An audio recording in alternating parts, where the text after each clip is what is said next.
going to begin. If I can have your attention, if it's getting food, keep getting your food. Don't worry about it. So my name is David Papalaro. I'm the Risk Difference Maker Fellow. I've been involved in Difference Maker several years, and I actually a part-time employee now. So I'd like to talk to you about, I'm going to give an introduction here. We have guest speakers next to Kathy Levy. Over there is one of our fellows.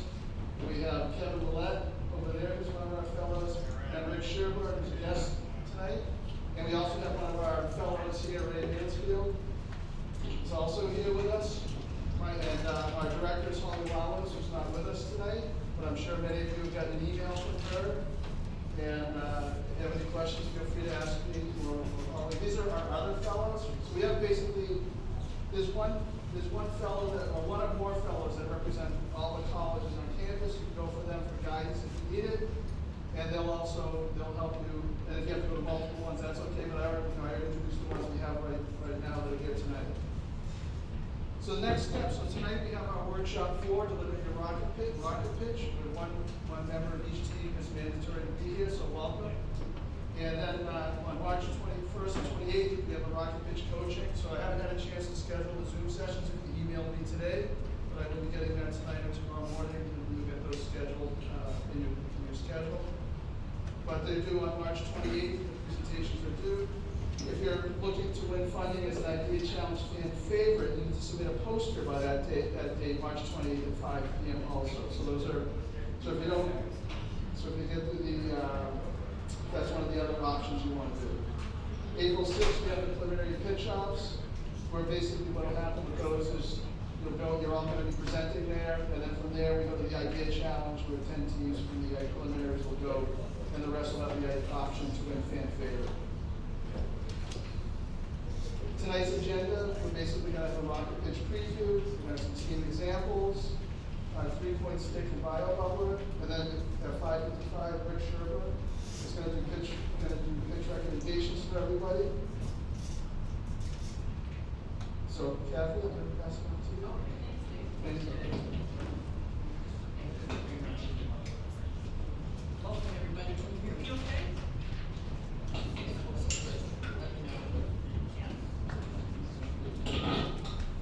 Sorry.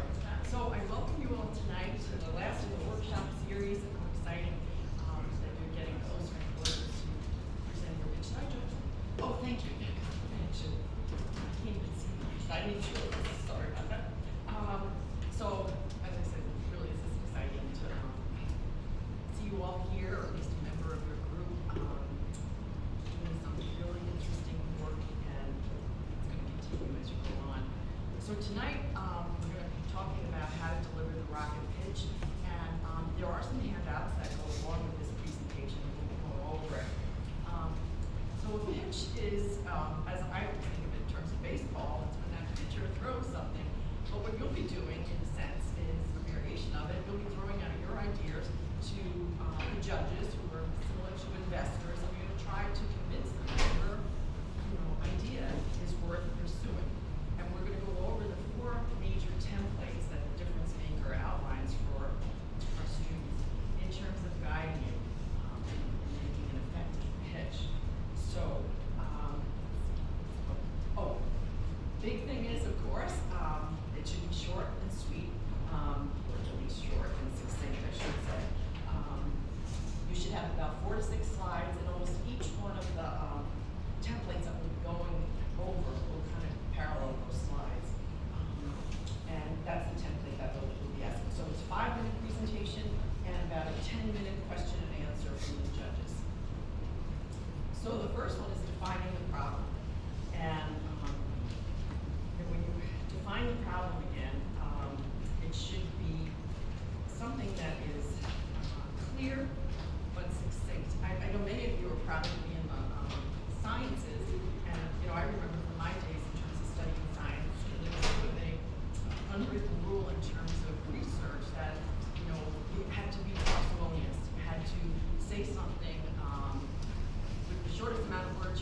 is assessing the opportunity.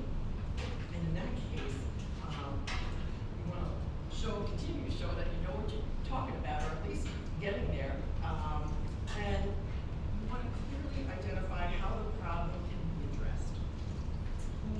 Who's currently addressing it? Who are your competitors? And how are they addressing it? And what is your idea going to bring to a solution of the problem that will make it more attractive, make it less burdensome, more economical? What's the gain of your particular idea? So it's really important, if you can, judges suggest that you show some data on real life people. Don't want to flood them with the data, but make it simple enough so a novice can understand it. And if you can, try to utilize graph to showcase your work. So after we define the problem and we assess the opportunity, the next step, which is the next slide, is introducing your solution.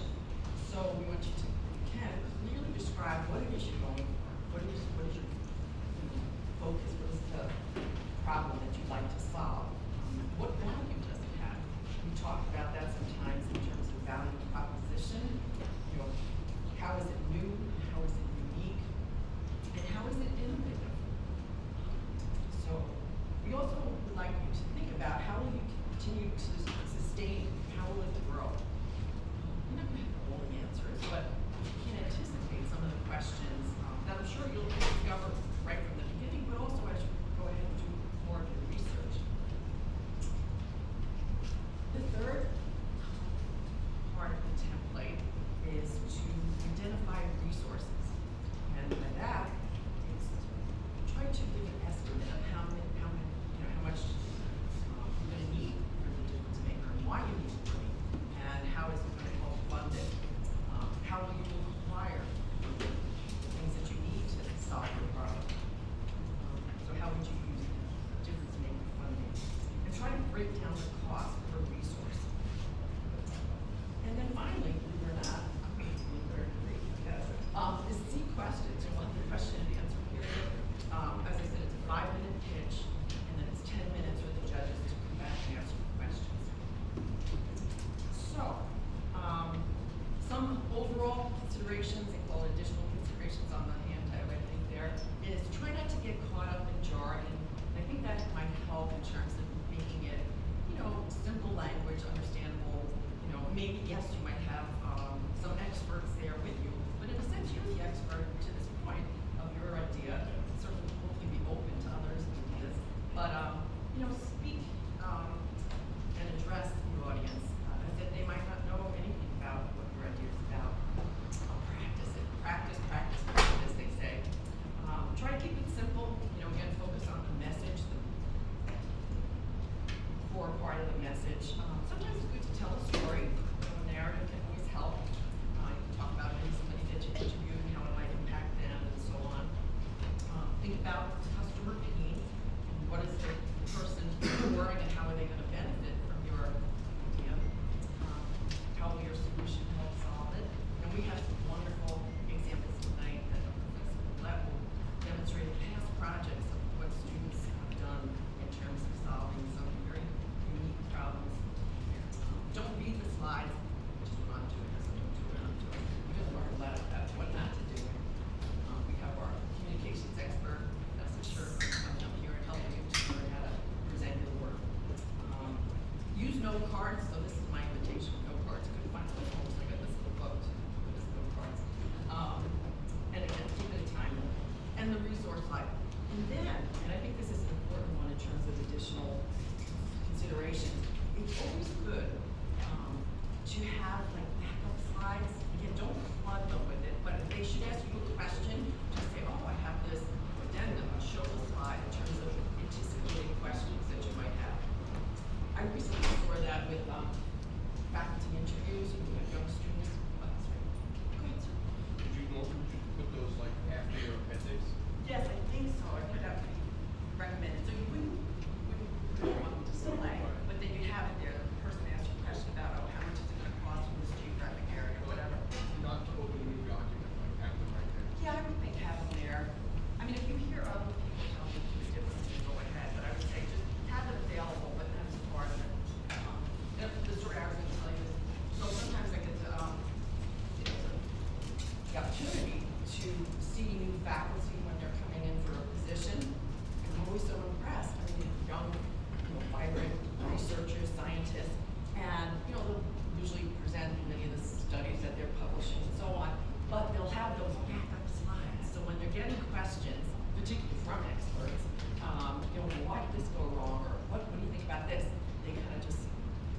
to those slides that are on the end there and show, it kind of shows that you're doing your homework if you can. Okay, so what else did I say to you? Slides, don't know when the resource slide, and I also have references there, I'm using some references, but again, that could be an additional slide that you don't necessarily have to show, so just in case people want to know, where'd you get that information from, if it's a published source. So, I started off using a baseball metaphor, and I'm gonna end using one, and then I'll turn it over to Professor Sherman, who's a communications expert, and I'm eager to use myself. At this point in the game, but I still want to kind of better questions. And, yeah, go ahead, I'm sorry. My name's Felix. Hi, Felix. I was wondering, what is the big use for the slide if people mostly look at the person talking? That's a good point, and you know, based on our expert here, we actually reduced, I mean, this is a pretty full one, but the other ones we just reduced to one line. But my personal understanding of it is that some people are visual learners, and they need it. But if you're not, but I think it can help guide you if you want to track it. But I don't know, maybe Arlen, your experts here can tell us maybe the advantage of this. So you're thinking maybe not using slides at all? No, I mean, not, but as I know professional speakers, they have slides in front of them, and they usually never read off the slide. Yeah. And me as I like to see the person, listen to them. Yeah. I always look at the person, not the slide. Never the slides, yeah. I can see maybe having that option either for, the audience, as I said, that might like to take in the information multiple ways, or just for the nervous speaker that they got something to guide. But, so there's a choice there, I think, to move to those answers in a little bit. That was in our presentation, so I'll answer your few questions. Oh, great. To be continued. Thank you.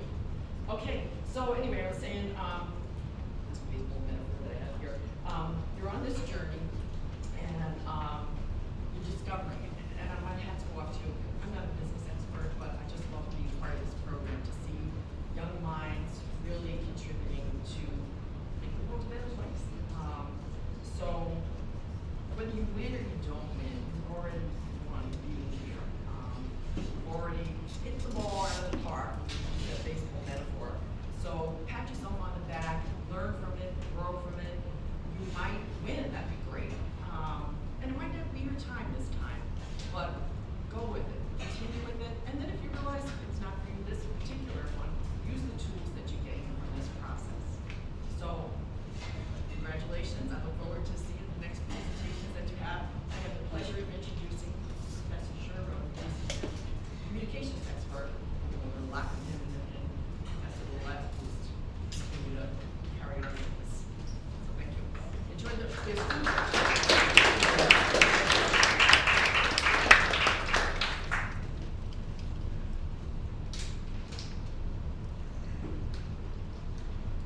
That's me. Any other questions for what Kathy was talking about? If you have any, want to see the detail of it, you haven't looked in your packet, you have a handout that reflects the things that she described. So take a look at it. If you have questions, you can bring them up. In fact, if you have questions for me as I go along, don't hesitate to interrupt.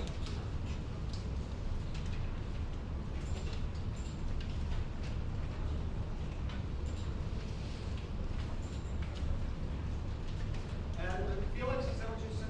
And I'm going to talk about the benefits of slides. Because slides are almost a cultural thing now. You see everyone using them. I will talk about what makes a good slide and when you might use them. You don't have to, but there are advantages. There's also a lot of disadvantages. Part of the problem is PowerPoint's the most common medium that we have because it's on every PC, right? So everybody teaches themselves almost how to create a slide, but there's not a lot of discussion about strategically how to use them. So that's what I'll get into.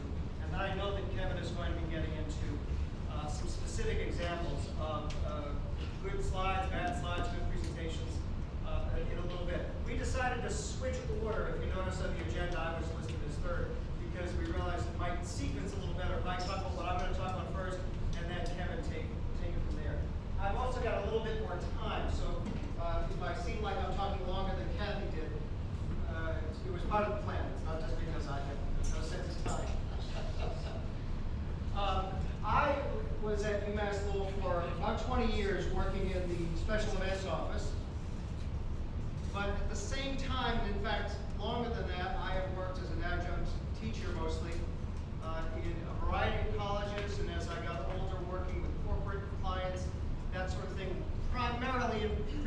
skills.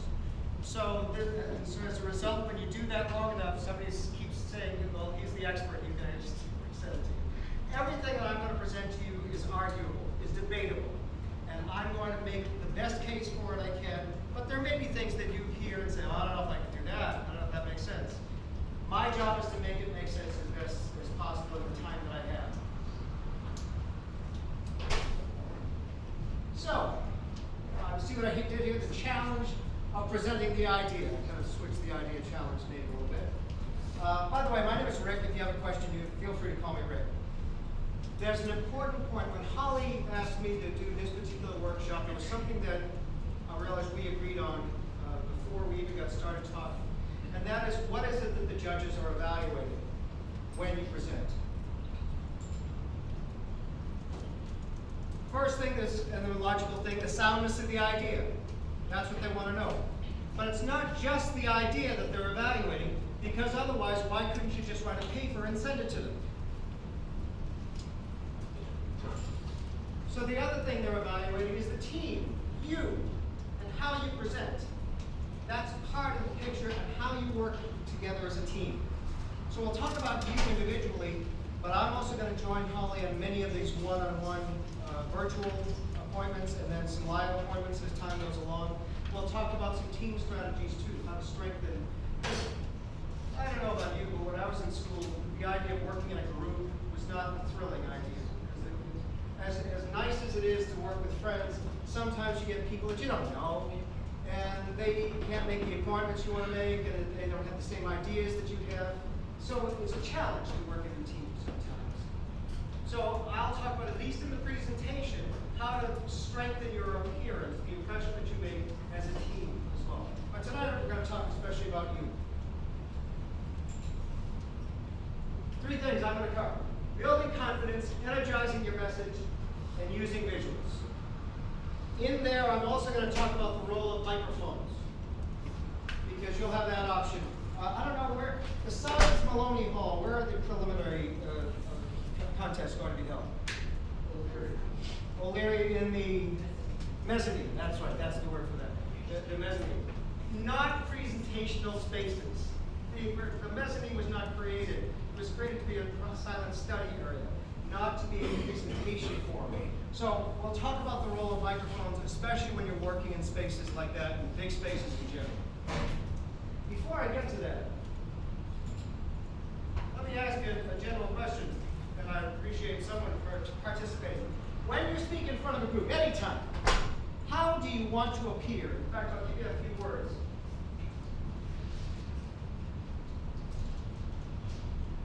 A few words to get at what I'm talking about. How do you want to appear? And these are a few examples. Confident, knowledgeable, friendly, helpful, tech-savvy, etc. Any kind of adjective. Somebody just want to give me a, how would you like to appear? Yes, sir. Comfortable. Comfortable. Yes. Confident. What? Confident. Confident. Yes. Genuine. Yes. A little louder. Professional. Yes, sir, back. Prepared. Sincere. Notice, these are great examples. Thank you very much. Notice, nobody is saying, I want to appear boring, I want to appear dull, I want to appear sleepy, nobody's saying those sorts of things. You all want positive. Now, let me ask you this question. When you speak, at the prospect of speaking before a group of any size, how many of you get anxious, nervous at all? No, well, many of you do that. If somebody's willing to tell me, how does it manifest itself? What do you feel that makes you say, oh, I'm nervous? What? Your heart, you have a heartbeat? Well, some would say that's a good thing. But you really get accelerated? Yeah. Okay. Yes? It's usually a lack of confidence or fear of failing. But so how does that make you feel? How do you feel? Uneasy, kind of like a walking on eggshells. No, uneasy. That's I'm trying to get to that feeling. Good, thank you. Yes, sir. Panicked. So let me just tell you, today, as I was anticipating this, I was feeling uneasy in my gut. Not because I haven't talked about this stuff before. I've talked about it hundreds of times before. But it's always, what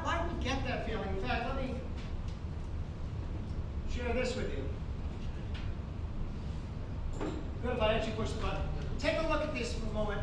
Top 10 things, and this is based on this person's research. Top 10 reasons speakers struggle with stage fright.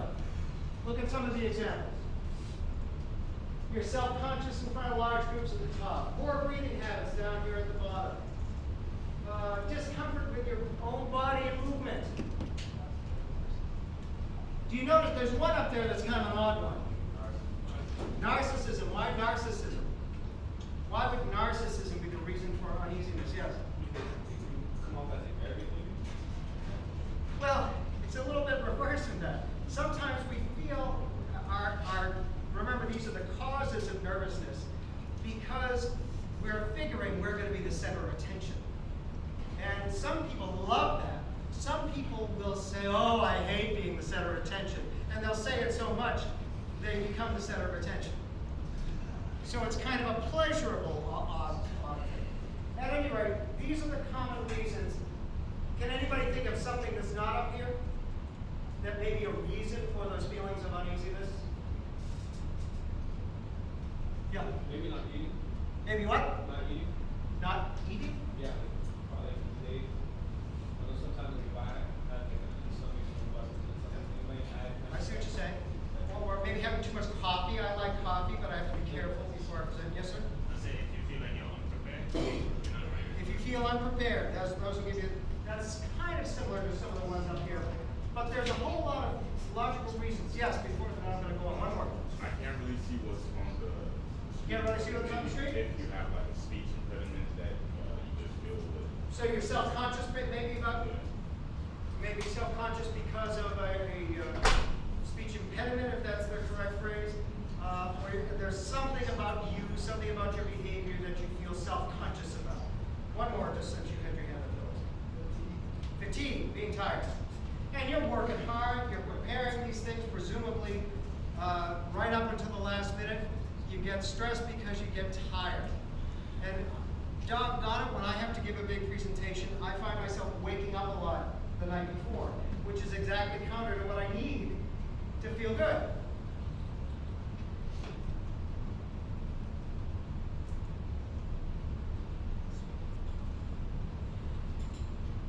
To build confidence, you need to do these things. Simple to say, hard to do. You need sound preparation. I don't mean sound like you hear it, I mean solid preparation. Positive experiences, a change of perspective, and focus on the message. Let me just say what I mean by, so positive experiences means you have to have good opportunities to present. And you need to think of these sound experiences even when you're raising your hand to ask a question in class. That's a speaking success. View it that way. View it that way. That's part of changing your perspective, because you may think, well, I have to ask a question because I don't know, and I don't like not knowing. Well, that's how you learn. This is the stage of your life where you are, right?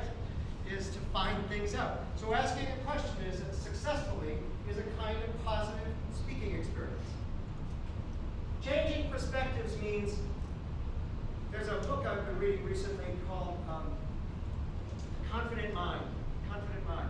And the author talks about the fact that all of the feelings, the nervous stomach, the feelings that you have, whatever way it manifests itself, are also the same feelings you might before you go on a roller coaster ride that you want to go on. Or before you go into a game that you want to watch. Or before you participate in a game that you want to participate in. Those are the same kind of feelings. It's excitement. It's your body's getting adrenaline pumping through you. And the bodies become negative when you have to speak because the inclination is to suppress it. And so it becomes a negative kind of feeling. Because now you're being evaluated through your mind. And especially at your all relative age, relative to me, you're just trying things out. You're trying to accomplish, and you're being evaluated with grades. So it makes it a challenge, but you need to change your perspective and view that feeling of energy as a positive thing. It's your body preparing for this stressful situation. So when I woke up and felt during the day a little tense, I'm always thinking it's because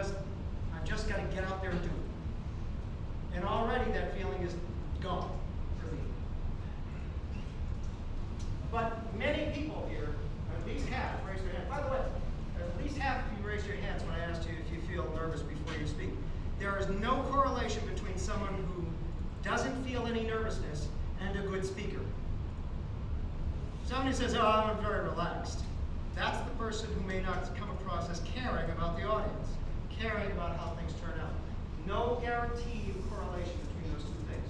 So again, change your perspective on nervousness. Yes, Phyllis? How do you change, if you're a good speaker, where you just talk, and you're really bad at presenting informations, strict informations. Have you ever talked to someone? But you're good at talking. You're good at talking, but when it comes to technical stuff, you're bad. This goes to what Kathy already said, is prepare, practice. It's 5 minutes. You're gonna say, if you're the only one speaking, you're gonna say maybe 750 words. You'll say that many words before you go to bed tonight. Randomly. It's not that much speaking. So first of all, keep it in perspective in terms of the amount of information you have to present. Everyone knows that you're presenting something that's a fresh idea. So don't assume that it's going to be wrong. The preparation is what's going to allow the information to come out. So if you're unsure, just be very certain about what you're going to say about it. And don't try to pretend you know more than you do. That's very difficult because you want to impress. But it's worse to get in a situation where you're trying to sound like an expert and somebody asks you a question and you really don't know, but you don't say, I don't know. There's a benefit to that. We can talk more about that in terms of strategies, but it's the preparation that's the key. And keeping in mind, this is 5 minutes. There's just not that much talking that's going to go on. That just shows how quickly you have to make your impression. I'm happy to talk more about that. Last thing, focus on your message. This is the other thing. Mentally, the nervousness becomes an obstacle when you focus only on yourself. Get your mind focused on what you need to accomplish.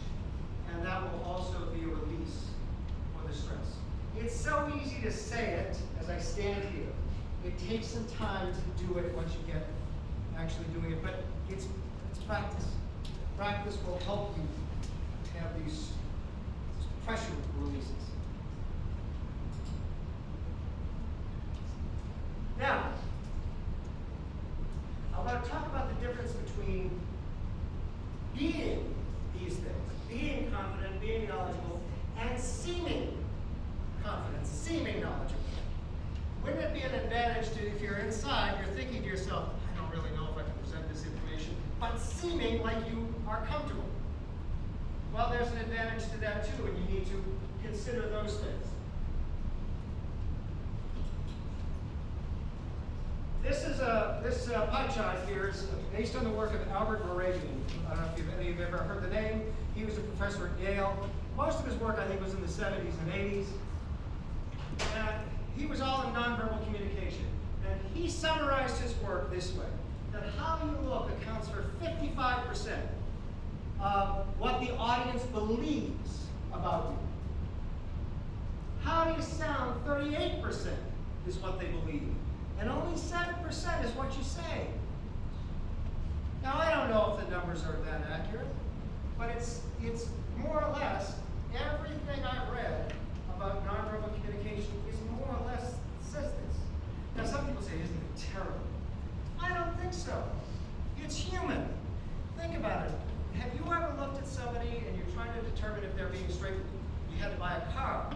You were trying to determine if somebody liked you and you wanted to ask them on a date.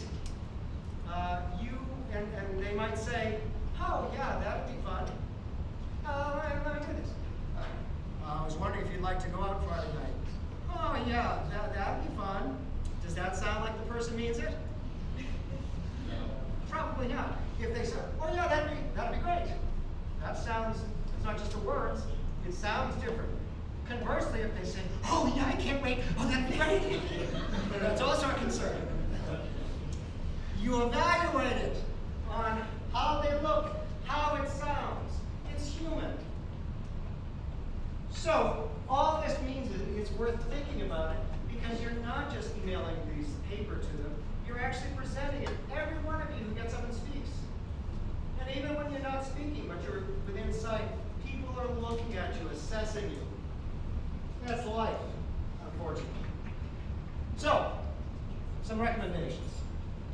And the bottom line is to energize the message. In the last few years, I always spend time thinking about how can I say this shorter? How can I say this less? Take less time to say it.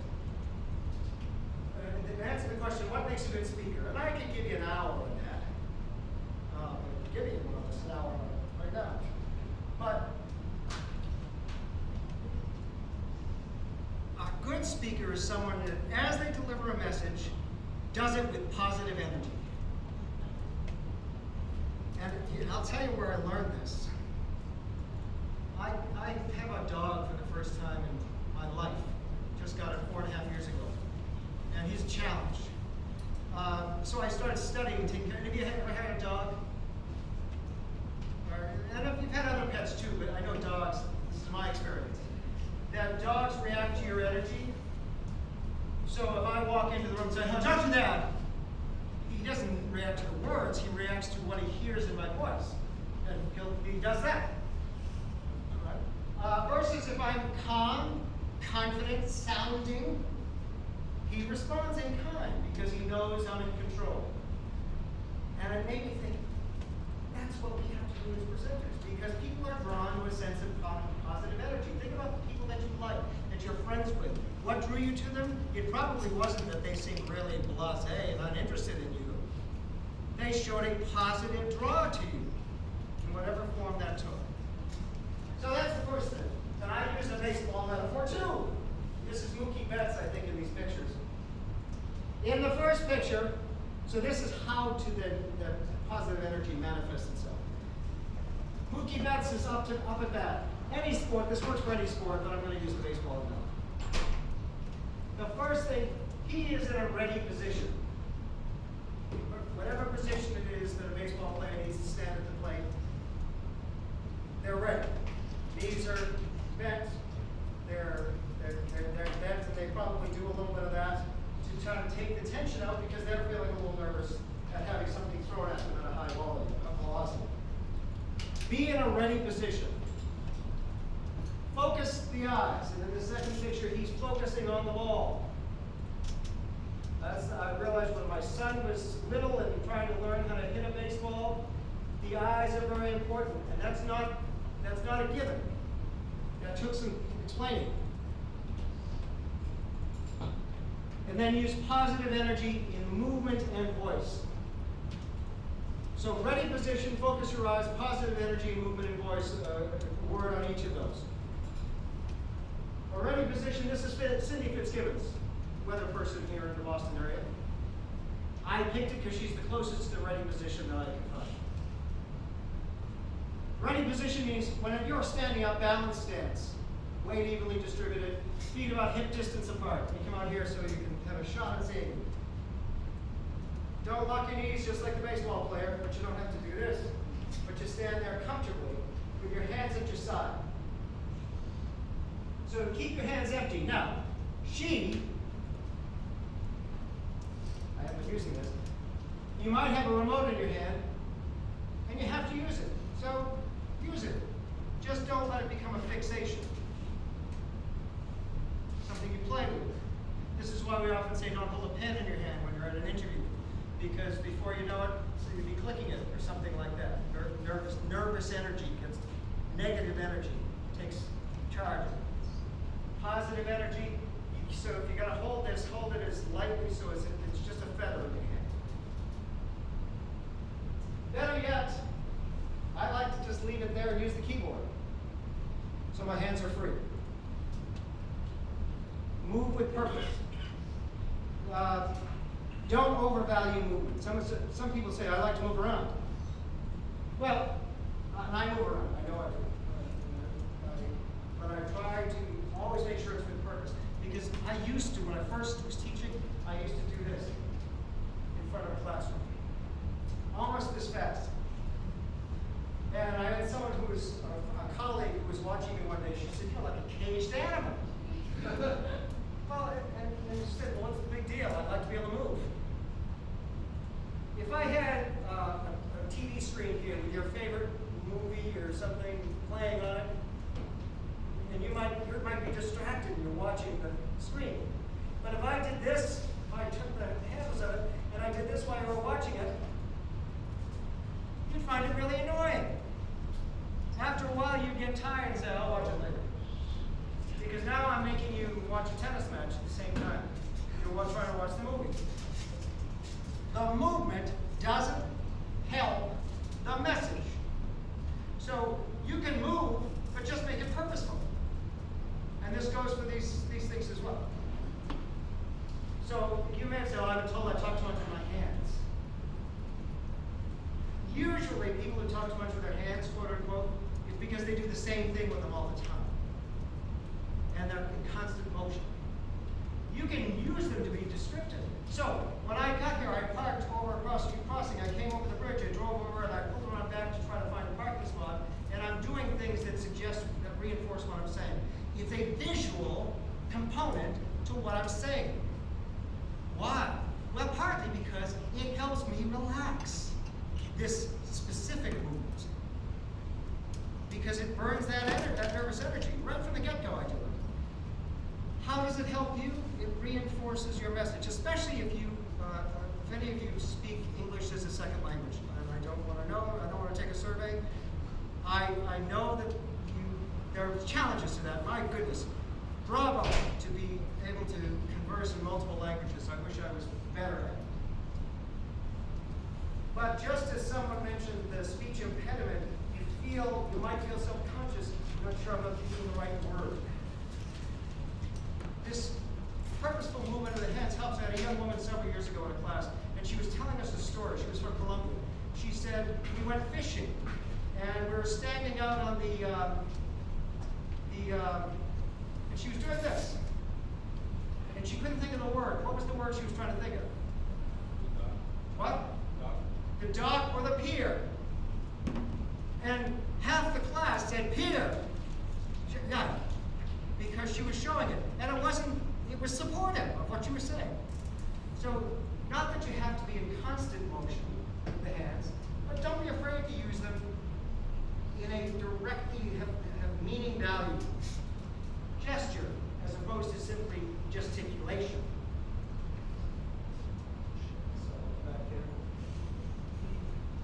So this is all in the ready position. Focus the eyes. The most important nonverbal skill is what you have in your eyes. And what do? One person at a time, one thought per person. So when I look out here, I look at faces. I don't try to stare at them so people don't start to go, is he going to stop looking at me? Oh my God, it's getting kind of creepy. And it will get kind of creepy if you stay too long. 4 to 8 words, thereabout. You look at somebody, you talk to them, you have a conversation. It makes them feel like, hey, he's looking at me. I better pay attention. It helps you feel connected. And versus, let me exaggerate the other option. Is this eye contact? What I'm doing right now? What am I doing? I'm scanning the room. But I'm looking at people. I'm not seeing anybody though. How do I look? Do I look confident when I do this? No, and let me add another point to it. People that look up, they look down. You all probably have done these things. It's very natural because it's part of your fight or flight response. How do I get out of here if I have to? Steady your eyes so you're looking at one person at a time, and the way to nicely measure that is one thought. 4 to 8 words. Every place you get to a punctuation mark, then you move on to somebody else. If you occasionally look at the ceiling, no biggie, but just try to focus on people. Why? Because when I look people in the eye, how do I see? More confident, unless I'm looking really creepy when I do it. So it's also about facial expression. But I seem more confident. Are people who look at you when they talk to you friendlier or less friendly? They're friendlier, generally. Now there's, by the way, eyes, there's a lot of cultural distinctions too with eyes. I recognize that.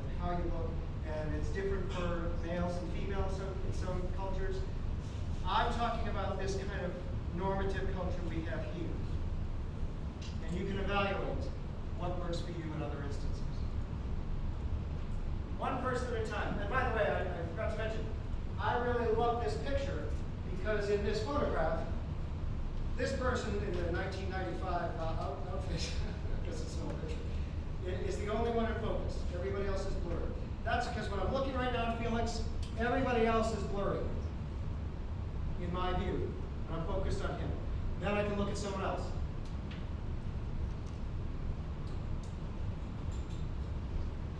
And energize the message with the rest of it. Balance your stance. It's coming up slow. Rest your hands at your side when you're not using them. Don't be afraid to use them to describe and emphasize things. Increase your volume and inflection, even if you're using a microphone. So, what's your name? What? Muhammad. I'm looking at Muhammad right now. Am I talking? Who am I talking to? Well, I'm looking at you. But who else can hear me? Raise your hand if you can hear me. Who's farthest away from me? These folks. So, when I start, in terms of my voice, I'm always talking to that person, the one who's farthest away with my voice. Even if I'm looking here. This creates intimacy, if you will, between Muhammad and I. The voice creates inclusion with everyone else. So it doesn't matter who I'm looking at, everybody has the best shot of hearing me equally, even in this cruddy room that we're in. I'll get to that in just a second. This is about energizing your message. So, we got an idea, we're very excited about it. I can't tell you how many times I've heard somebody say, we have an idea, we're happy to talk to you today, we have an idea we're very excited about. None of it's true, what I just said. None of it seems true. Because it lacks energy. So let's see, let's test. I have a few questions I was going to ask you. Let's see if we can get you energized. Everybody stand up for a second. You've mostly finished with your food. Just stand up in place. Now notice how you were quiet. Oh, everybody was the same. So that's all you have to say. You're going to look at that person who's farthest away. You're going to talk to that person. And you're going to say, oh, but I'm going to give you different ways to say it. So impress me with your acting abilities on the word oh, okay? So I want you to, on the count of 3, I want you to say oh, as if you're looking at a newborn baby. You ready? You ready? So look at it, look at that person. Yes, sir. Is it your baby? Like your own kid? What? Your own kid. It's your own kid? Is it your yeah, own let's make it your own kid. That helps you.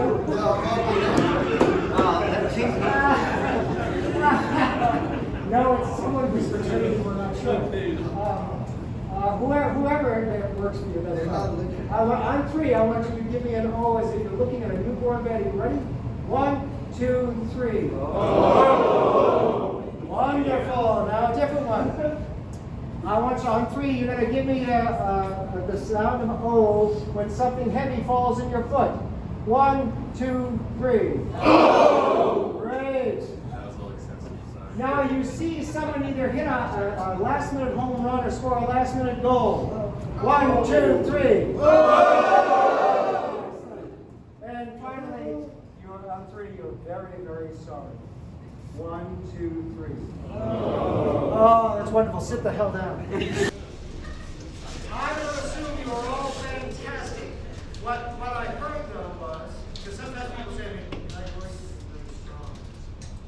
But I'm hearing strong voices. It's not just loud, it's expressive. It's got lots of ups and downs to it. So don't be afraid to use that voice, even if you have a microphone. I'll get to that right now.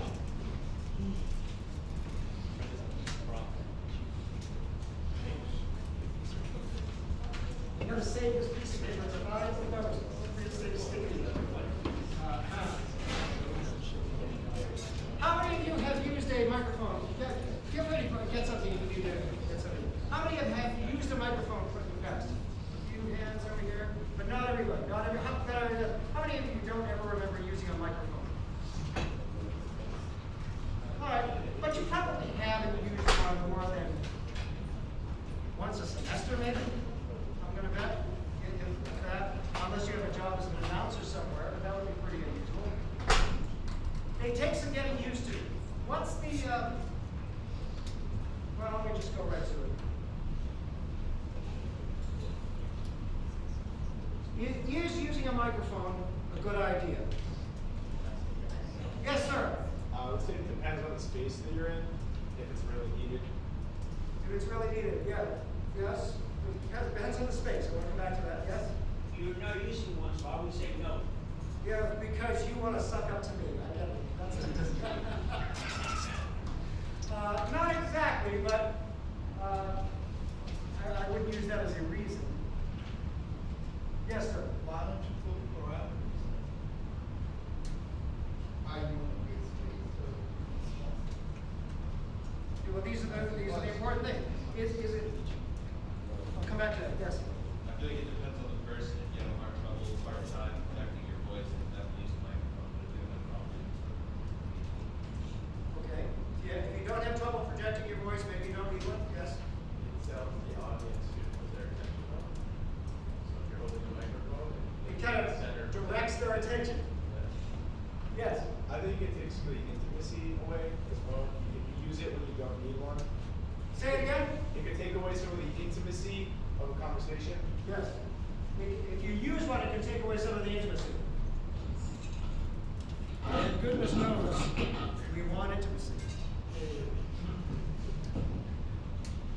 So I'm of a couple of minds on this.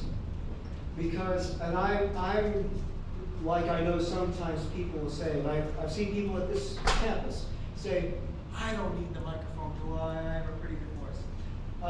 I have a pretty loud voice when I want to. I've got a lot of practice in doing it. Who needs me to use a microphone? I don't mean individually, tell me. I mean, who might be in an audience who needs this? Hard of hearing people? Did you have somebody else? We hear farther. People who are farther away? I was gonna say, like, back of lecture hall. The back of a lecture hall. So much depends on the space.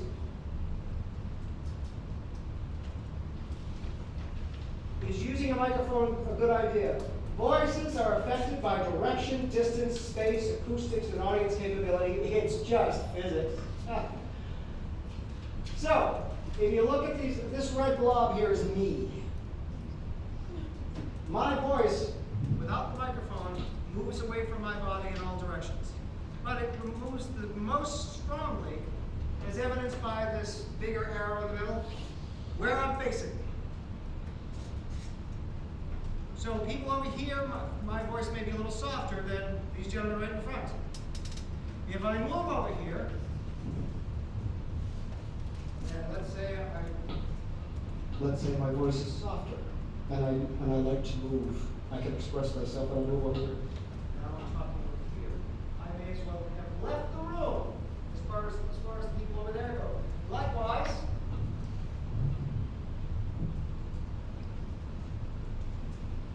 if I talk at the same level over here, you do. But now, people who otherwise would never have thought of themselves as needing a microphone to hear have trouble hearing me. So, you really need to belt, given the size of the room, if you're not going to use a microphone. So there's definitely an advantage to it, because, and it's also, by the way, it's not just directionally, it also gets weaker the farther away it goes. So if you're in a big space, I don't know, like the mezzanine of the O'Leary Library, where also at the same time, there's people downstairs getting their macchiato or espresso, whatever it is, that people are from Starbucks, and making noise, and you hear that. And people are just talking in separate conversations. There's a lot of competing sound. So, evaluate the space. Name some other difficult spaces on this campus. If somebody said, you're going to be speaking here, that you'd go, oh, I better have a microphone. Yes? You crossing in Maloney Ballroom? Or do you mean in the lobby? With the lobby. The lobby, yes, because it goes way up. Yes? If it's somewhere outside? Yeah, that's on my list of possibilities. Yes, Phil? The marketplace, Covenant Hall, the marketplace right across the street. Again, it's boomy, the acoustics are not great for the human voice. A gymnasium, I don't know if you still do, but we used to have a lot of events down at the rec center gym. I always used to say the hardest audience to have is a group of 10-year-old boys in a gymnasium. Trust me. Harder than the idea challenge folks will be. Yeah. At the hockey game. At the hockey game, just with all the ambient noise. So you need to evaluate the space, the obstacles in the room. For most of you, you're better off using the microphone if you have one available. Now, having said that, this, by the way, I modeled this after the Maloney home. The dimensions are proportionate. And there are speakers set up like this. So if I'm that red blob in the middle of the room and I'm using a microphone, my voice is coming out of where I am, but also the speakers that are over here, attached to the ceiling, and on the other end of the room. So the distribution of sound is more even. And even if the only folks who really need it are folks who genuinely have difficulty hearing, they're there for a reason. Give them the best option you can. Now notice when I use the microphone, my voice is still energized, but I've softened it a little bit because I don't want to see it. I don't want you going like I'm pelting you with snow. Why is it important to keep it energized? Well, let's see. If I talk at this level like I did over here, into the microphone. Well, now you all can hear me, but what's changed about my voice? What? It's softer, it's flatter too. So there's less of that up and down, which is a benefit. The variation is what gives us the power to persuade with things. It's one of the important persuasive tools. So you got to keep the energy up. So either someone would, if I get too loud, someone will turn the microphone down, or if I don't have anyone doing that, like I don't in this room, I adjust myself by moving the microphone away a little bit. I still can hear it coming through the speaker, but it's not, my senses, it's not overpowering. If you have microphones accessible, good idea, test them though, to make sure you're comfortable using it and to make sure that they're well tuned, if you will. Before we started, Kevin and David were evaluating we had a microphone like this, which frankly is a little preferable if I'm to doing what I'm doing right now. But this mic, giving a lot of feedback. Microphones are like musical instruments. If they're not tuned well, they're going to be problematic. So we went with the best machine in this room for this, which is this mic here. If only I could hold it so it wasn't hitting its wire. Let's see if I can do it. So I'm going to leave it on the rest of the way. Practice with the microphone. See if you can get in the space that you're going to be in as you move along. I wish you all were going to be winners, but you know this is a selective process. The groups will get smaller. In terms of competition, when you go to a new space, see if you can practice in that room to see what it feels like. Because the other thing is, why do people often avoid using microphones? Because I, right now, am very much aware of my own voice. I can hear it as a separate entity. You got to get used to that. Because otherwise, that's why people say, I don't need this, do I? Because they're worried about how they feel.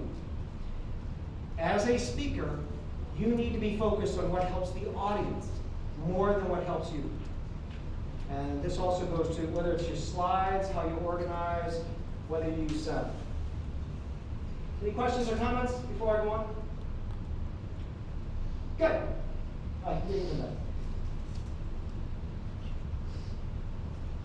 Now, why do we use visuals? And these are the common types. Bullet points, narrative, charts and graphs, or pictures. Why do we use them? To go to Felix's question.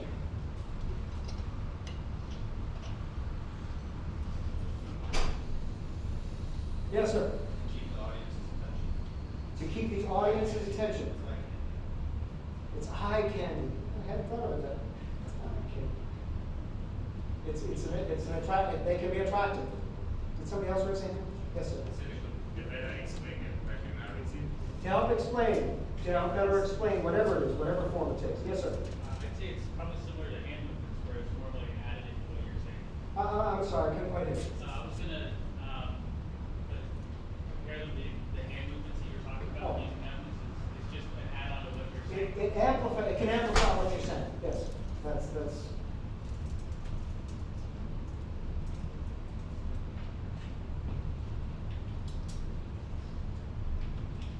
Why do we use visuals? 80% of learning is visual, to Kathy's point. This is according to this one source, but I've seen this in other places as well. 55% increase in retention if a message is both seen and heard. 55% increase in retention. And visuals can add professionalism and credibility if they're done well. When to use them? To clarify abstract concepts, to reduce misinterpretation that might happen with your voice. Probably when Kathy was talking, when I was talking, there are times when I may have said something that either you didn't catch or you were confused by. You might have looked back at the visual for clarification. Again, they reinforce what you're already saying. Actively engage the audience. I'll give you an example of that in a moment. Further the message and support the delivery, but not replace it. So it's one beef I have with PowerPoint, is they call the files presentations. Instead of visual aids, which is what they always were when I grew up. Back in the turn of the last century. So, you are still the source of the presentation, not the slide. If the slide, I always think, what happens if this machine doesn't work and I'm stuck talking without the slides? Am I ready to do that? And I make sure I am. Now, you're probably not going to deal with that, but that's the attitude I want to have. I'm in charge, not the slides. Doesn't mean they're not important. They're just not more important than you are. So, they will help with the message, but they'll support you. And that's how you should be using it. I want to do some, yes, I'm going to show you some different slides. And now I want you to test what slides work better. And you might want to make sure you can see these slides. They're really good ones. I'm going to show you some slides of different styles.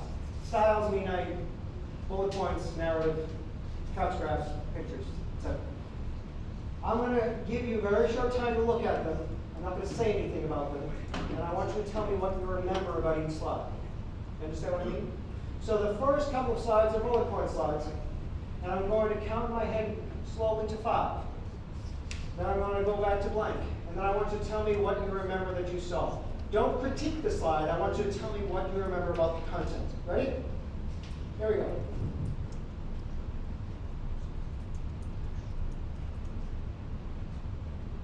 What words do you remember from that slide? What? Say it nice and loud.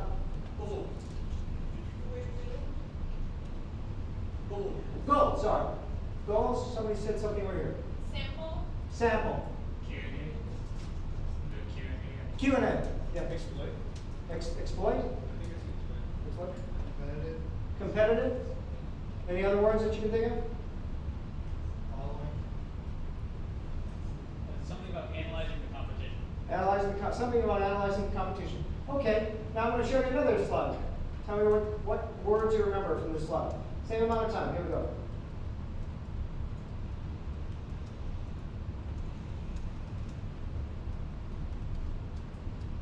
What do you remember about that slide?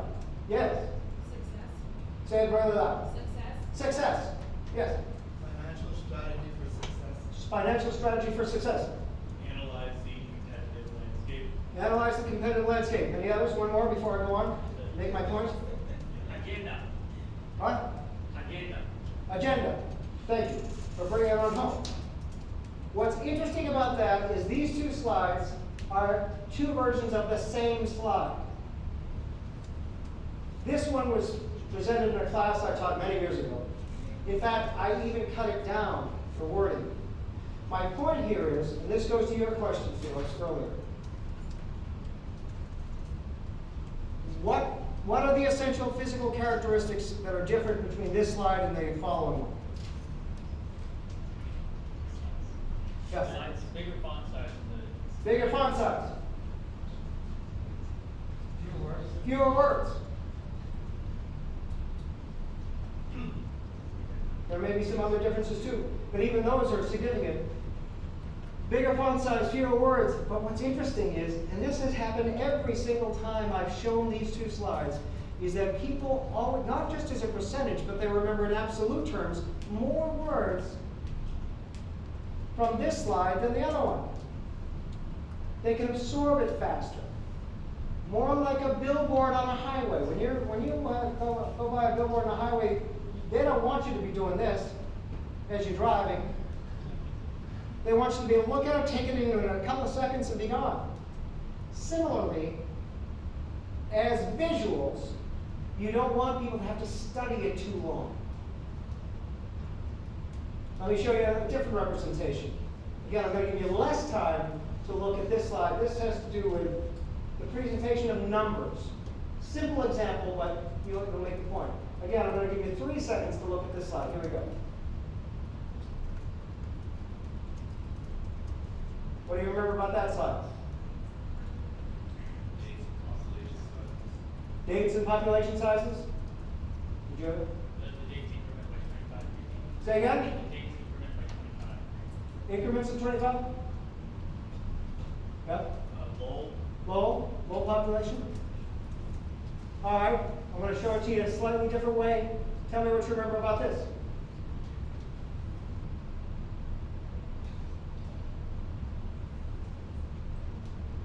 Oop.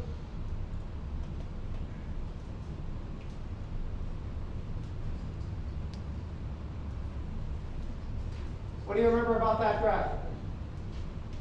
Next to the gentleman. I'm going to come up to you so I can hear.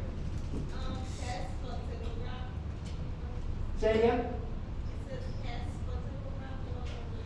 Okay. Kind of peaked in the middle of the 1900s. Peaked in the middle? Population. 1900s? Do you remember anything else? Yes? Trend of the lower population. It was- The trend. Trend of the low population. And what did the trend do? Yeah. What did it do?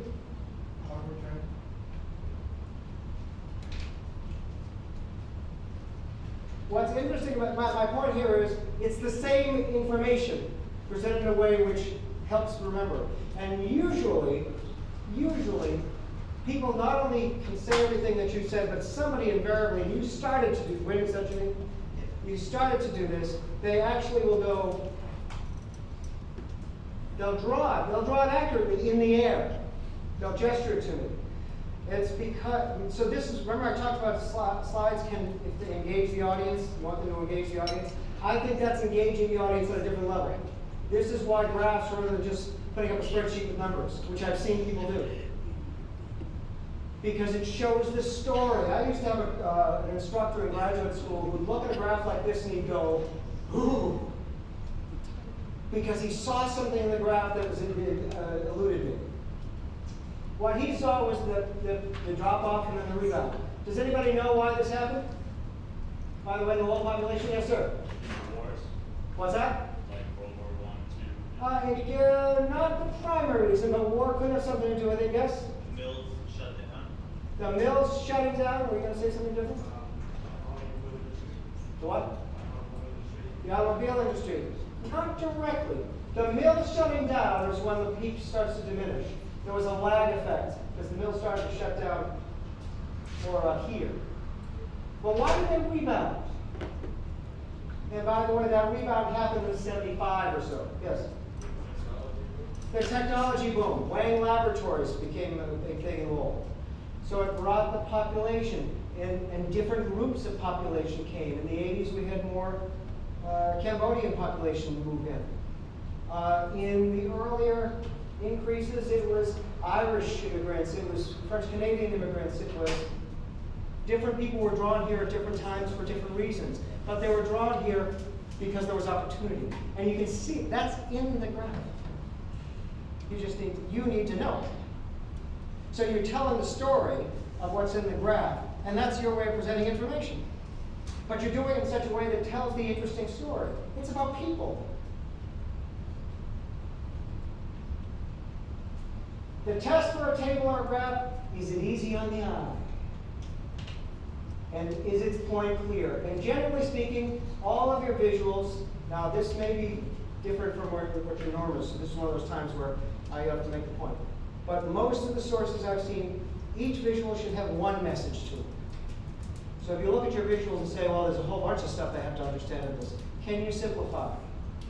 Can you simplify so they grasp it more? Now, you have the disadvantage because in this 5-minute presentation, you get, what did you say, Ken, 5 slides?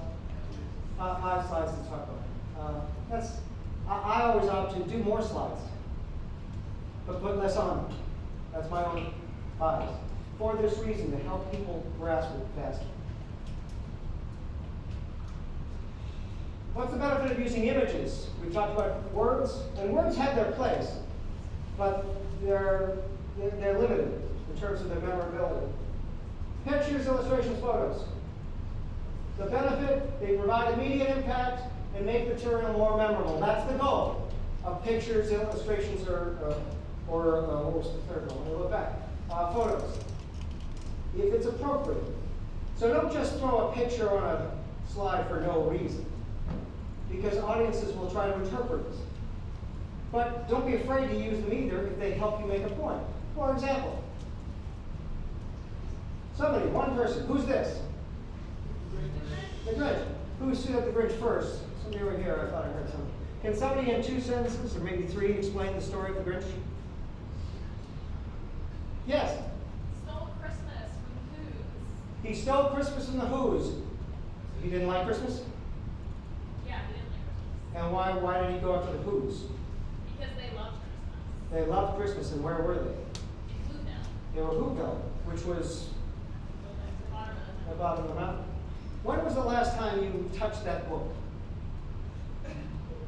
How many years? 2-3 years ago. 2 or Like 3? the movie, but. Oh, the movie. Yeah. When I thought of this one, and I just added this idea, it had probably been since my kids, well, let's see, I probably have read, no, it's probably since my kids were, it's probably been at least 20 years. And I could, what's your name, Miss? Nina? Nina? I can remember pretty much what Nina remembered. And those of you familiar with how many of you knew it was the Grinch? As soon as you saw it. Probably you could relay about as much information as Nina did. My point is, not that you use the Grinch, not that you use storybooks as images, but pictures can carry with them, as Nina demonstrated, information, which stays in one's memory more than just the words do. If you can pick an image that is powerful relative to what you're talking about, it can stay with people. In fact, you don't want it to be too graphic. How many of you saw President Zelensky's speech yesterday to Congress? Were any of you able to catch that? President of Ukraine? You did see it? So he showed a video that showed Ukraine before and Ukraine after the war. And my sense was very careful not to have the images of the destruction be too graphic, because he didn't want it to become a soap opera. He wanted to show destruction, but quickly, so they wouldn't dwell on that. Oh my goodness, look what happened to that person. And all of a sudden we're not listening to him anymore. So you gotta strike a balance, but it can be very powerful.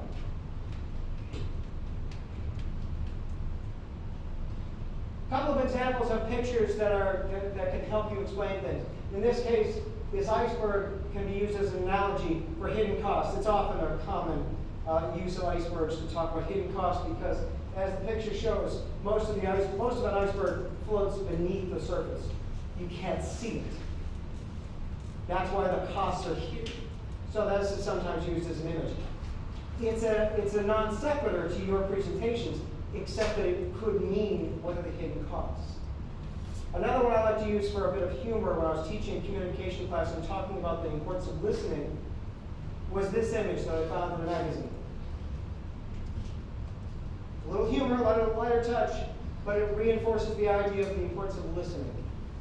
So, I have now shown you about 32 slides, I think. Oh, before I get to that, I wanted to include this recommendations for bullets. This is worth, you can write this down. Although I'm going to be inserting these slides into the presentation, which will be available to you online at a later time. Limit of 4 to 6 bullets. This is recommendations that I read throughout. These are not my choices. Limit 4 to 6 bullets per slide as often as you can. Limit 4 to 8 words per bullet. Which is my point about the 2 bullet point slides I showed you. Use at least a 28-point font for everything, except maybe the source down at the bottom, which can be a little smaller. Use parallel structure. On my slide, I had examine, explain, evaluate, a nice, powerful verb at the beginning of each line, parallel structure, and have 1 message per slide. I already said that. Now, and I'm almost done and ready to hand it over to Kevin. I have shown you 11 bullets. I've shown you 7 blank slides. And I've shown you 14 slides which are dominated by graphs or images. Do you remember any one of them? Which one? The bridge just happened. We'll give you that one. What was my point? Stuck out. What was the point of the trick? Yeah, what was my point of showing you that?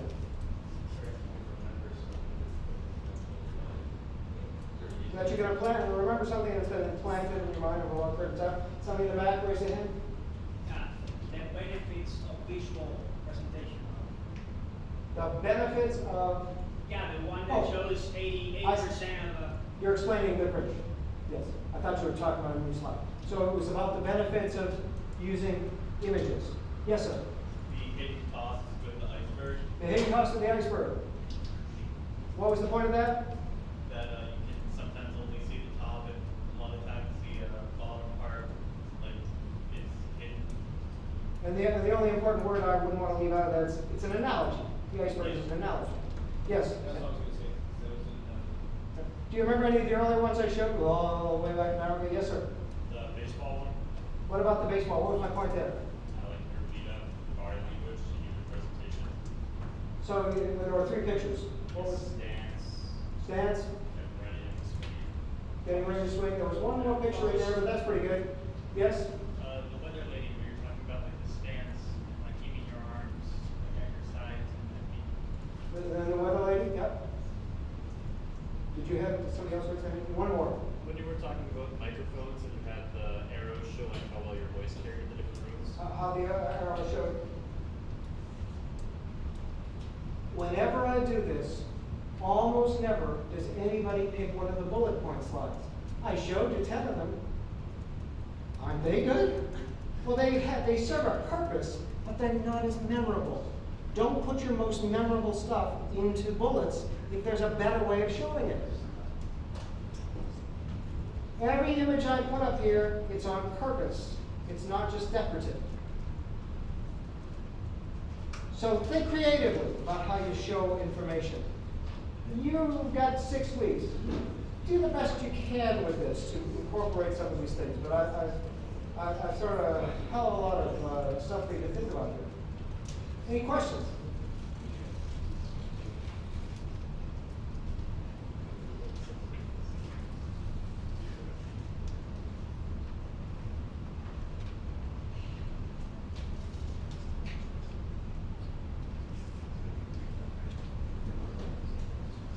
Now I'm going to turn it back over to Ken when we get out of here this week. And I was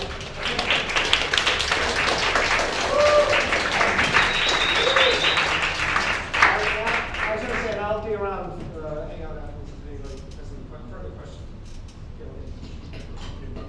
All right, welcome everyone. Happy St. Patrick's Day. Thanks for joining us tonight. I'm going to walk you through 2 videos, and we're going to try to tie it into what everyone else has said tonight. So here's our first team, 3-point stick, 2013 second place. Let me know what you think.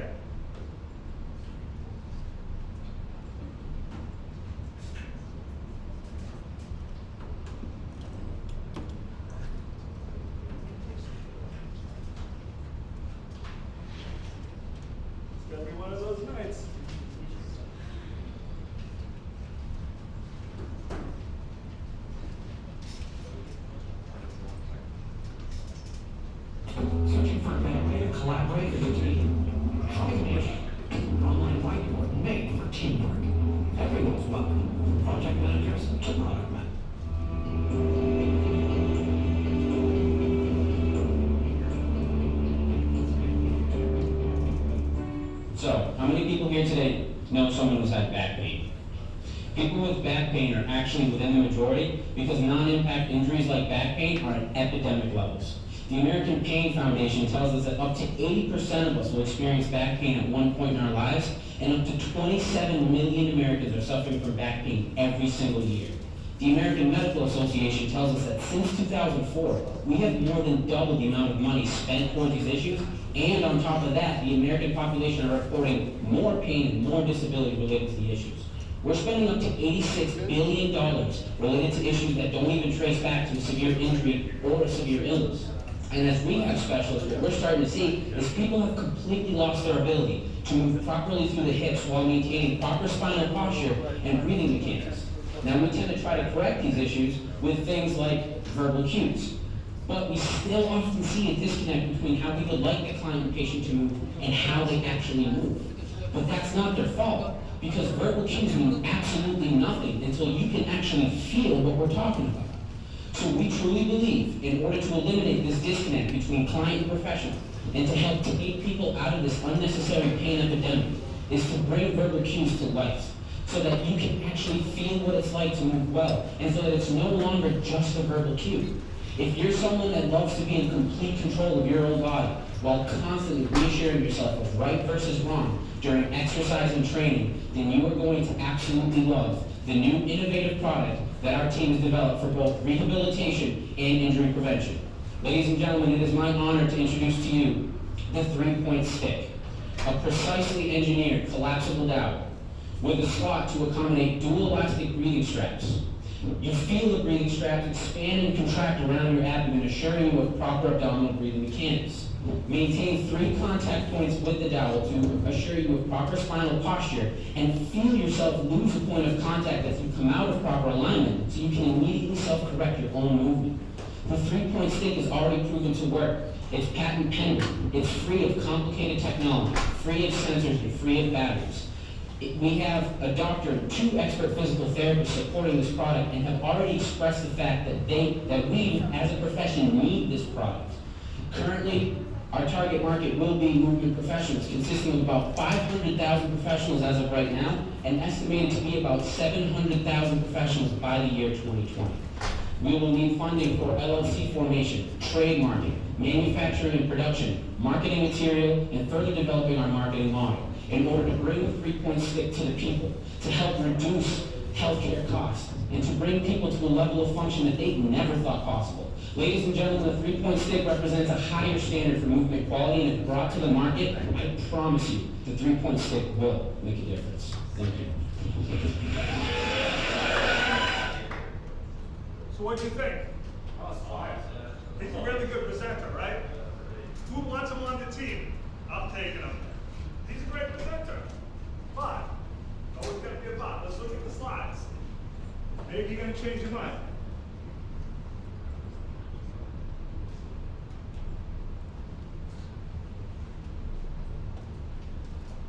Take a look at this first slide. What you heard him say was 80% of people suffer from back pain at some point in their lives, and they spend a lot of money to solve it. Did you get that from the slide? Now, I didn't. I looked at it, I'm from the Manning School. All I looked at, money. What's all that money about? How do I get it? And I'm like, why is this guy got the weight of the world on his shoulders? What's going on with him? Why is he so stressed?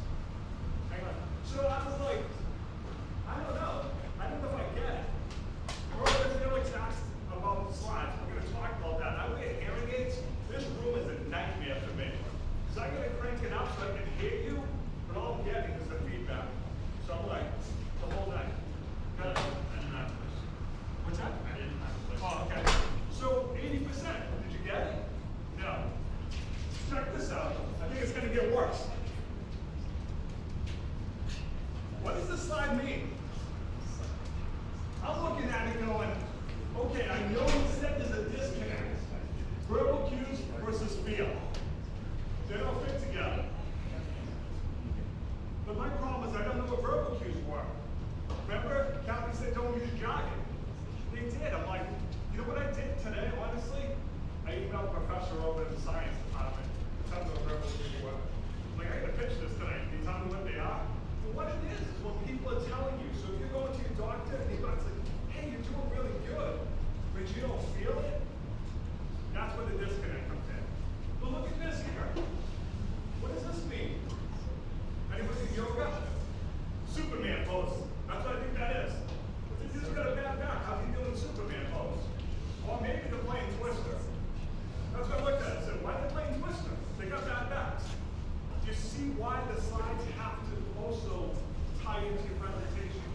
me, I wear hearing aids, so I only get bits and pieces.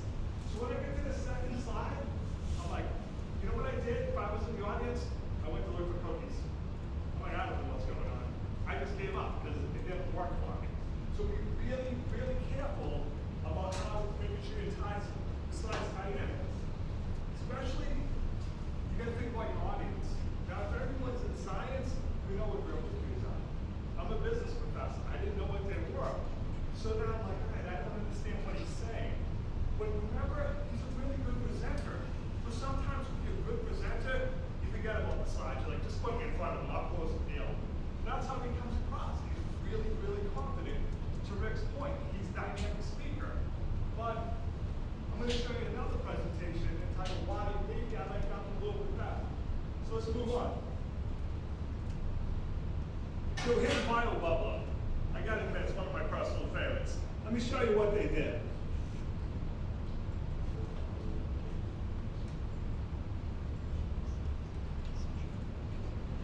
Come on, man. Help me out.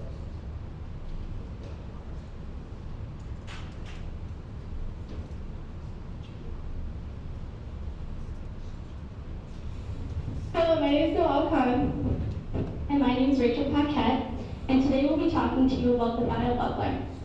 I went to Haiti in January in order to implement the first BioBubbler system, and while I was there, I saw the true need for a water sanitation system in Haiti. I saw children as young as 4 and 5 going to their local water well in order to obtain their water for the day. These water wells are shallow, surrounded by trash and sewerage, containing water that no child or person should be obligated to drink. On another occasion, one of our friends did not show up to the Haiti Development Center because the night before she had bleach into her water that it caused her and her family to be rushed to the hospital. These occurrences are normal in Haiti and opened my eyes to the true need for a reliable and inexpensive water system. I'll now pass it on to Noelle, who will talk about the BioBubbler and the other problems. So one of the major waterborne diseases in Haiti comes from bacterial diarrhea, and about 7% of the population tend to die from that. So their current problem right now with the sanitation system is that it's very expensive. There's an osmosis system that can be taken down there, but there's technology needed for that. There's electricity needed for that, which they don't really have much of. Another way of sanitizing their water is the chemicals that Rachel talked about. Again, that's a problem because people got sick from it and so much of the population is dying each year. So here's our BioBubbler. This one was our original design, but after doing a little bit of marketing research, we realized that the people of Haiti want something to look like an actual bubbler, just like that one, because it shows that you're wealthy in Haiti. People in Haiti that are wealthy actually have clean water through a bubbler. So it's made from completely indigenous materials, such as a banana bark tree trunk. It purifies water by just the means of sand. Regular beach sand is okay to use. There's no harsh chemicals or advanced technology. Again, the advanced technology is the osmosis system, which is a lot of people in Haiti are not able to afford that. And it's inexpensive to produce. It costs $3 to produce one BioBubbler. There's almost no maintenance. If the sand gets too dirty, all you have to do is swirl it with a stick. So as of now, we haven't had to do that, and we've implemented one in October. And last but not least, education enables scalability and sustainability. That's a very big point because we have 4 Haitian students right now in Haiti helping us out, and we would love to give them some scholarship money. And there, we actually have these made. These are how-to flyers for the people of Haiti, and 4 Haitian students are helping us out with this. They're actually giving these to people in Haiti and showing them how it's made. So these students know how to speak English and Creole. So they're able to communicate to the people of Haiti as me and Rachel can. So some of the positive outcomes for the BioBubbler, we have already designed 7 BioBubblers. 5 of them are implemented in Haitian homes, and 2 of them are back at the center, and we're doing more research on them, and we're doing more testing. So we are using, right now, we're using water-safe bacterial kits, but they're very basic kits, and we would love to get more advanced kits. This kind of brings us into our resources. So under $5,000, there's a lot we can do. We can get more advanced kits that we would like. We are able to give each Haitian student $100. That's plenty for them. An average Haitian person makes about $300 a year. So if we can give them at least 100, that's plenty for them. Another thing we would like to do is make a biobubbler that actually looks like a bubbler. So that money can be used for that. Another resource is the additional filter units. We just need additional units just for us, just to do more advanced testing on them and to continue our project. Thank you. So what did you think of that one? I liked it because it was very factual. This is what I observed, this is what we need to do to solve it. Wasn't overly flashy, but very factual. Let's take a look at it. I have to admit, when the PowerPoint went out, I yelled at my laptop, come on, give these kids a break. First, there was a noise for the first speaker. Why did they didn't even blink. They're just like, geez, got one of those nights, he went right back to it. They didn't let it through. And that's gonna happen. You're gonna come like tonight, as Rick explained, microphone didn't work the way we thought it was gonna work. You gotta deal with it. I really like it. This one quick story. So I teach in a Manning school, and I was super excited one day because we have to make class presentations, no internet. And I'm always yelling at my students, you have to have a backup flash drive, something. And they would walk in and they're like, "Dad, don't mess with us, man." Playing in the background. Another advantage of wearing hearing aids, they're like, what's that noise? But it was awesome because I'm like, hey, you have to do it without PowerPoint like that. It's not fun. Nobody had no one had it on a flash drive like I asked them to. Always plan for, make sure you have a flash drive. Make sure you plan for bad things to happen to you. Let's take a quick look at their slides and we'll move on. So this is just a happy picture. Clearly shows their product being used. Everyone's happy about it. Just gives me a warm feeling. This slide, to me, is their money slide. When I read this, 7% of the population die each year. 712,000 people or 2,000 a day. Showing you what the current problems are. That got my attention. I'm like, they have a solution for this, I'm funding it. If I'm a judge, I'm voting right away. So here, they show you what it is. 5 which are implemented, out of the 7, they still have 2 more. What's really important, you have to really point this out to your audience. Look at this, 180 days, all testing positive. It's all good, it works. I just gave money. As soon as I saw the slide, I didn't need to say anything else. This is a winning idea. So, again, just quickly, we covered this already. You gotta think about your audience. This is why the slides have to make sense. Because I'm only hearing probably 70% of what you say. Then looking at the slides going, all right, I get it now. So the slides have to make sense, support it. Rooms can be noisy, can be hot. You know, tonight I think it's really hot. I don't know why it's cranking, but so you gotta tell your story. You can't rely on your presentation skills. And maybe on the first presentation, I think he did. He was so confident in his ability to sell, that he was like, I don't even need the slides. And again, I know this is gonna work. Confidence. But I like the second one just as much because what they were trying to solve. Don't do this, okay? I say this in class all the time. It doesn't even matter what's on the slide. Because what you do is you do this. I see students try to add all they do is the slide. You can read the whole thing. But you just turn it back to the audience to do it. Don't rely on that. A lot of people do. I had a team do this. They put, every one of the slides was just like this.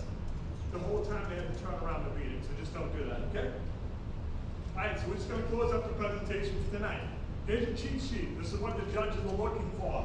A clearly stated problem. They want to know what the problems you're trying to solve. Do you have the data and research to support your pitch? Did you do your homework? Do you know how big the market is? Data from potential customers you talk to. You have to go out and talk to your potential customers.